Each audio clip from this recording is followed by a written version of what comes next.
नमस्कार, हरियाणा की टॉप बड़ी खबरों में आप सभी का स्वागत है। जानते हैं विस्तार से। चैनल पर पहली बार आए हैं तो चैनल को लाइक और सब्सक्राइब जरूर कर देना और बेल आइकन दबाना मत भूलना। अब आते हैं खबरों पर। हरियाणा के नवविवाहित पुरुषों को बड़ी राहत है। हरियाणा सरकार ने उन शादीशुदा पुरुषों के लिए एक बहुत बड़ी और काम की सुविधा शुरू की है, जो शादी के बाद अपनी पत्नी की फैमिली आईडी में जुड़ गए थे और वो अब वापिस अपने माता पिता या मूल परिवार की फैमिली आईडी में शामिल होना चाहते हैं। पहले इस तरह के बदलाव करने में काफी तकनीकी दिक्कतें आती थी, लेकिन अब सरकार ने इसे आसान बना दिया है। अगर आप भी ऐसी स्थिति में हैं तो आपको बस अपने जिले के अतिरिक्त डीसी ऑफिस जाकर एक शिकायत दर्ज करानी होगी, जिसके बाद वहां के फील्ड कोऑर्डिनेटर या प्रोग्रामर आपके इस बदलाव को पोर्टल पर अपडेट कर देंगे। इस प्रक्रिया में अगर आपकी पत्नी और बच्चे पहले से ही अलग फैमिली आईडी में है तो मंजूरी मिलने के बाद वे भी आपके साथ आपकी पुरानी या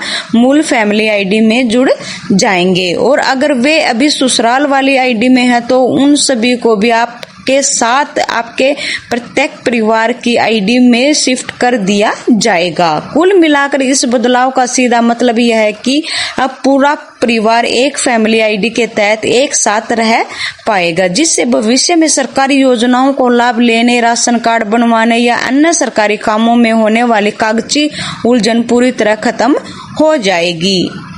अगली खबर है, लाडो लक्ष्मी योजना का लाभ अटका। हरियाणा में लाडो लक्ष्मी योजना का फायदा उठाने का इंतजार कर रही हजारों महिलाओं के लिए एक बड़ी खबर है, जहां करनाल में लापरवाही बरतने वाले 9 ग्राम सचिवों पर सरकार ने सख्त एक्शन लिया। वह ये था कि सरकार ने मई महीने में सभी ग्राम सचिवों को यह जिम्मेदारी दी थी कि वे अपने गाँव की महिलाओं के जरूरी दस्तावेजों और जानकारी को पोर्टल पर चेक करें, ताकि उन्हें इस योजना का पैसा मिल सके। जिले की कुल 45,184 महिलाओं में से बाकी सचिवों ने तो ज्यादातर काम पूरा कर लिया, लेकिन इन 9 ग्राम सचिवों ने काम में ढील बरती और अपना काम शुरू ही नहीं किया। इस लापरवाही के कारण करीब 2,596 महिलाओं का आवेदन 1 महीने से अटका हुआ था और उन्हें योजना का पैसा भी नहीं मिल रहा था। जब यह बात सामने आई तो जिला परिषद के बड़े अधिकारी ने इन 9 सचिवों को तुरंत सस्पेंड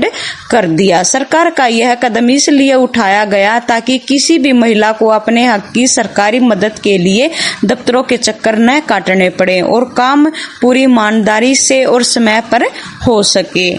अगली खबर है, खत्म हुआ इंतजार, अब बनेंगे मकान आपके। अगली खबर है, खत्म हुआ इंतजार, अब मकान होंगे आपके नाम। अगर आप या आपके आसपास कोई ऐसा परिवार है जो बरसों से गांव की साझा जमीन पर अपना मकान बनाकर रह रहा है, तो हरियाणा सरकार का नया फैसला आपके लिए बड़ी खुशखबरी है। सरकार के 62 साल पुराने नियमों में बड़ा बदलाव करते हुए यह तय किया गया है कि जो लोग 31 मार्च 2004 से पहले से ही ऐसी जमीन पर घर बनाकर रह रहे हैं, अब वे कानूनी रूप से उस मकान और जमीन के मालिक बन सकते हैं। पहले इसके लिए आवेदन करने का समय बहुत कम था, यानी सिर्फ 1 साल था, जिसे सरकार ने अब बढ़ाकर 2 साल कर दिया है ताकि किसी का भी हक न छूटे। सबसे अच्छी बात यह है कि अब आपको मालिकाना हक लेने के लिए बड़े दफ्तरों के चक्कर नहीं काटने पड़ेंगे, क्योंकि सरकार ने अब यह अधिकार सीधे आपके जिले के डीसी को दे दिया है। यानी आप अपने जिले के डीसी ऑफिस में ही इसके लिए अर्जी दे सकते हैं।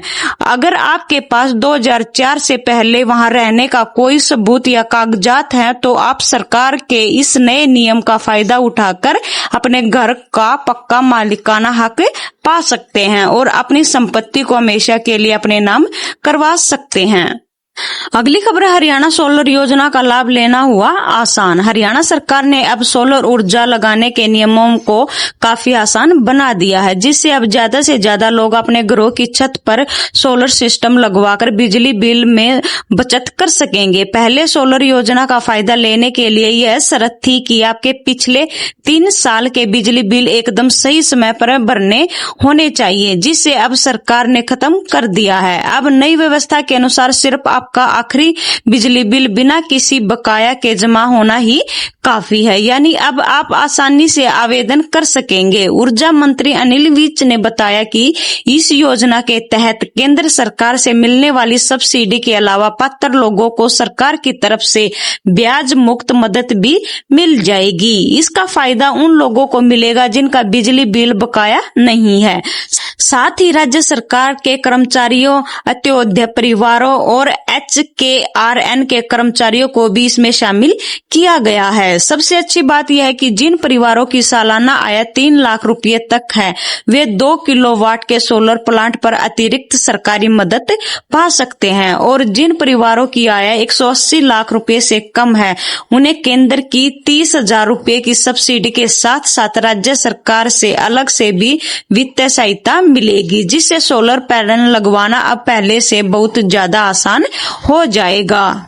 अगली खबर, हरियाणा वालों को मिलने वाले नए अस्पताल और मेडिकल कॉलेज। हरियाणा के लोगों के लिए बहुत अच्छी खबर है कि अब उन्हें इलाज के लिए बार बार दिल्ली के चक्कर नहीं काटने पड़ेंगे, क्योंकि प्रदेश में स्वास्थ्य सेवाओं को बेहतर बनाने के लिए सरकार मेडिकल कॉलेजों का जाल बिछा रही है। शिक्षा एवं अनुसंधान विभाग के अधिकारियों ने हाल ही में प्रदेश में बन रहे 8 सरकारी मेडिकल कॉलेजों के काम की समीक्षा की, जिसमें यह सामने आया कि कैथल और यमुनानगर में बन रहे मेडिकल कॉलेजों का काम 80% से भी ज्यादा पूरा हो चुका है और जल्द ही यह मरीजों के इलाज के लिए तैयार हो जाएगा। इसके साथ ही रोहतक के PGIMS में कैंसर के मरीजों के इलाज को और आधुनिक बनाया जा रहा है, जिसके लिए ONGC कंपनी ने 39 करोड़ रुपए की मदद दी है और वहां के रेडियोथेरेपी विभाग के 10 करोड़ रुपए की लागत से नया CT स्कैन मशीन भी लगाई जा रही है। सरकार जींद, सिरसा, करनाल, सोनीपत, भिवानी और कोरियावास में बन रहे मेडिकल कॉलेजों के काम को भी तेजी से आगे बढ़ा रही है, जिसमें डॉक्टरों की भर्ती और जरूरी मशीनों को खरीदने की प्रक्रिया पर विशेष ध्यान दिया जा रहा है, ताकि आम लोगों को अपने ही जिले या आसपास के इलाकों में दिल्ली जैसे बड़े अस्पतालों जैसी बेहतर चिकित्सा सुविधाएं मिल सकें। अगली खबर, हरियाणा के कॉलेजों में दाखिले का सुनहरा मौका। हरियाणा के सरकारी और सरकारी सहायता प्राप्त कॉलेजों में दाखिला लेने वाले छात्रों के लिए एक बहुत ही बड़ी खुशखबरी है, क्योंकि उच्च शिक्षा विभाग ने कॉलेजों में रजिस्ट्रेशन की अंतिम तारीख को बढ़ाकर अब 30 जून कर दिया है, ताकि जो विद्यार्थी पहले किसी भी कारण से अपना फॉर्म नहीं भर पाए थे, अब वे बिना किसी परेशानी से अपना रजिस्ट्रेशन पूरा कर सकें। अभी तक प्रदेश में करीब 122 लाख विद्यार्थी ऑनलाइन आवेदन कर चुके हैं, लेकिन इनमें से लगभग 6000 आवेदन ऐसे थे जिनमें फीस जमा न होने, जरूरी डॉक्यूमेंट अपलोड न करने या नाम वहन जानकारी में गलती जैसी तकनीकी कमियां पाई गई थी। विभाग ने इन छात्रों की मदद के लिए एक विशेष अभियान शुरू किया है, जिसके तहत छात्रों के मोबाइल पर मैसेज भेजकर उन्हें उनकी फॉर्म की गलतियों के बारे में बताया जा रहा है, ताकि वे समय रहते उन्हें ठीक करवा सके और दाखिला प्रक्रिया से बाहर न हो। शिक्षा विभाग ने इस पूरी प्रक्रिया को और आसान बनाने के लिए सभी कॉलेजों में हेल्प टेक और IT टीमें भी तैनात कर दी हैं, जहां छात्र जाकर ऑनलाइन फॉर्म भरने या डॉक्यूमेंट ठीक करने में मदद ले सकते हैं। फिलहाल छात्रों का रुझान आर्ट्स स्काई की तरफ सबसे ज्यादा है, इसके बाद कॉमर्स और साइंस का नंबर है, और सरकार का दूसरा प्रयास यह है कि इस बढ़ी हुई समय सीमा यानी 30 जून तक ज्यादा से ज्यादा छात्र आसानी से अपनी पसंद के कॉलेज में प्रवेश के लिए पंजीकरण करा सकते हैं। अगली खबर है, क्या आप भी कर रहे हैं क्लर्क भर्ती का इंतजार? हरियाणा सरकार ने सरकारी क्लर्क की भर्ती के नियमों में एक बड़ा बदलाव किया है, जिससे अब सभी तरह की भर्तियां पूरी तरह पारदर्शी और एक समान तरीके से होंगी। अब चाहे क्लर्क की सीधी भर्ती हो या किसी कर्मचारी के निर्धन के बाद मिलने वाली भर्ती हो, इन सभी मामलों को अब केवल एक ही विभाग यानी मानव संसाधन विभाग देखेगा। पहले अलग अलग विभाग अपनी मर्जी से नियुक्तियां करते थे, लेकिन अब ऐसा नहीं होगा। अगर किसी को अनुकंपा के आधार पर नौकरी लेनी है तो उसके फॉर्म की जांच हरियाणा सिविल सेवा नियम 2019 के तहत होगी, जिसमें पहले अधिकारी के हेड से मंजूरी लेनी होगी और फिर HSAE कैडर के अधिकारी से दस्तावेजों को पक्का करवाना होगा। जब यह प्रक्रिया पूरी हो जाएगी तभी फाइल को आखिरी मंजूरी के लिए मानव संसाधन विभाग को भेजा जाएगा। अब क्लर्क भर्ती की पूरी जिम्मेदारी एक जगह होगी, जिससे काम जल्दी होगा और भर्ती में होने वाली गड़बड़ियां या देरी की कोई गुंजाइश नहीं बचेगी।